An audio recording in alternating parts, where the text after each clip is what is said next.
Big news on the PlayStation 4 exclusive Spider-Man is coming very soon. Microtransactions have been a big topic in gaming. Well, a very notable game is actually removing microtransactions. We'll talk a little bit about that. And the PlayStation Store has started a great sale that we'll cover as well. More on that in a little bit. Let's first talk about what I'm sure every PlayStation 4 owner is very excited about, and that is the exclusive being done by Insomniac Games, Spider-Man. We've been waiting for the last few months to know more information about the game, and it will finally be dropping courtesy of Game Informer. For the May edition of Game Informer, which the digital issue is dropping tomorrow, it will unveil a bunch of new information on Spider-Man, and most excitingly, we will know the release date tomorrow, as Insomniac Games put out a tweet saying, quote, Game Informer knows the release date and will reveal tomorrow in the digital issue. I was having my doubts that Spider-Man would see a release in the spring, which was originally teased, and we were originally told that Spider-Man on the PlayStation 4 would be released within the first half of 2018. Before this announcement, I was thinking we're already at April. I don't know if Spider-Man is gonna make that window, but now that we know that the game's release date is being announced tomorrow, at absolute worst case scenario, I could see this being a game that releases later in the summer, but I do think that this is gonna be a game that comes in June.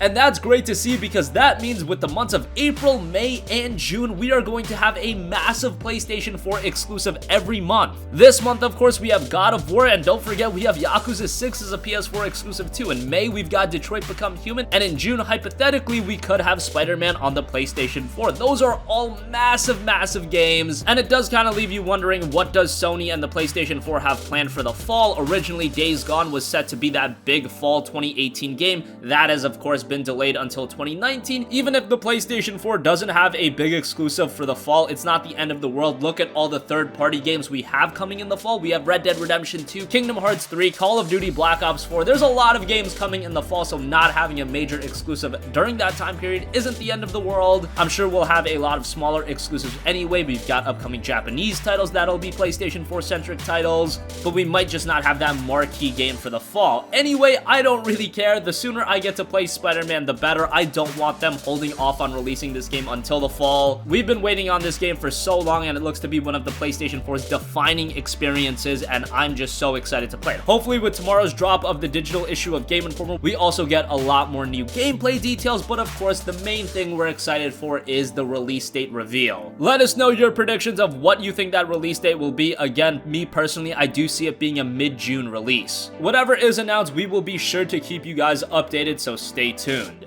Moving on from that, microtransactions have been a massive topic in gaming in recent months, but how about this one? Middle-earth Shadow of War is actually removing microtransactions from its gameplay. The game was released last year, and obviously microtransactions was a big part of the game. In a forum post, Monolith outlined their plan to release a bunch of free updates that respond to player feedback, and among all of those updates is the removal of some elements from the in-game marketplace. They're removing all gold and war chests from the game store, and they said the reason for that is, quote, it reduces the immersions in the world and takes away from the challenge of building your personal army and your fortress. The core premise of the Nemesis system is the ability to build relationships with your personal allies and enemies in a dynamic open world. While purchasing orcs in the market is more immediate and provides additional player options, we have come to realize that providing this choice risks undermining the heart of our game, the Nemesis system. It allows you to miss out on some awesome player stories you have otherwise created, and it compromises those same stories even if you don't buy anything. There's also various updates being introduced to the game, including new narrative elements, creating a more cohesive experience, gameplay improvements, gear system updates, and progression updates. The post ended by saying, quote, the entire team here at Monolith appreciates our dedicated fans, and we feel that these improvements will provide all players with the very best Shadow of War gameplay experience. So always great to see a studio responding to user feedback, and that's what Monolith is doing with Middle-earth Shadow of War. You just kind of wish that this would have been implemented when the game launched, but hey, better late than never. And finally, the PlayStation Store is running yet another sale, although this one is very small in that it is just a Telltale sale. There's some great stuff on sale. Batman the Telltale series is 70% off, down to $7.50. The Enemy Within, which is the second season, is $15. That's 40% off. and you can get the Telltale Batman bundle for $22.50. That's actually 1 cent more expensive than buying the game separately, so figure that one out. The Walking Dead collection, which includes Season 1, Season 2, A New Frontier, and the mini-series, is 40% off for $30. Alternatively, you can buy A New Frontier for just $10. Tales from the Borderlands is down to $4.49. That's a great deal for an absolutely hilarious game. The Wolf Among Us, arguably Telltale's best game that they've put out, is down to $6.24. Season 2 is on the way, so if you want to get caught up with that,